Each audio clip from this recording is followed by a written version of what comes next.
Another disastrous prophecy. Sid was Jewish. How did he go wrong?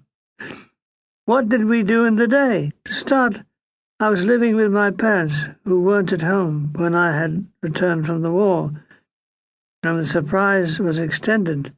They had been staying with Aunt Nance in Sittingbourne, whose husband is a builder, you know. So when they got back from Aunt Nance in Sittingbourne, whose husband was a builder, you know, I was out. I left a note saying I was back from Italy and was now in Catford, visiting Auntie Cat, whose husband was an insurance agent, you know. So during the first days I was back, I tried to revive 1939. I had to see Lily, Beryl, Ivy, and anybody. But Lily Dunford had been unfaithful to me. She'd married. So had Beryl Southby and Ivy Chandler. Yes, married, but to someone else. Why hadn't they waited for beautiful me with my 5 times a night? Had they all forgotten the 1 and 3 seats at the Rialto Crofton Park? Those dinners of eggs and chips, tomatoes, bread and butter, and pot of tea for 2 in Reg's Cafe, opposite Brockley Cemetery? And I used to change my hair oil every 300 miles. Very well, they'd regret it. In gloom over the loss of Lily, I wrote this bizarre letter of farewell which I never posted. Dear Lily, remember this. One day in years to come you will cry.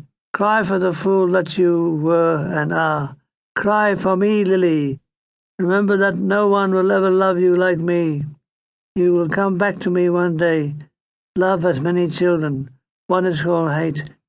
And you will smile when I say I hate you, want to kill you. See you with your face blue and black and your eyes I love to see, sightless. I mean that, all that. To finish this, I will make you hate me. Hate me till your mind is full of poison. Hate me till it hurts. And I will still love you. Goodbye, Lily. God, what a monster! No wonder she didn't marry me. Ex-soldier kills ex-girlfriend, paints her face black and blue, then does her in. When I read this letter after 40 years, it made me wonder what kind of person I used to be. Well, for a start, I like to choke and blind people. Yes, I could have been another Neville Heath. Help! Coincidence, when I eventually booked a room at 13 Linden Gardens, I discovered that the previous occupant had been the murderer, Neville Heath himself. I mean, who else could he be? He was a real gentleman. Who would have thought it of him, said Blanche, the lady cleaner who did the place. Dear Blanche, about 45, with a face that would have modelled Paleolithic man. She was still a virgin, still got it, and no one's going to have it, mainly because nobody wanted it. I wasn't earning, so I had to budget. Toing and froing from 3 Lethal Road to London was boring and expensive, so I moved to Linden Gardens. Aren't we strange? 2 years away from home. Come home. Dave.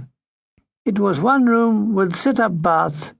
Top floor at the back. It was £1.50 a week with breakfast, usually a kipper. If you stand in Notting Hill High Street next to Lloyd's Bank, look up, you can see the window of my bedroom. Margot, the landlady, was a short, plump, piteous, mid-40s, dark feline, very rude with dark red lipstick. She reminded me of Theda Bara in that she was dead. Margot spoke so slowly, people dozed off in her presence.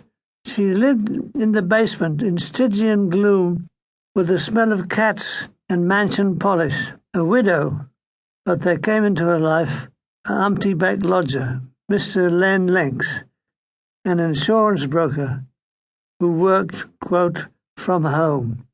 He was about 5 feet 6 inches, an inch taller than Margot.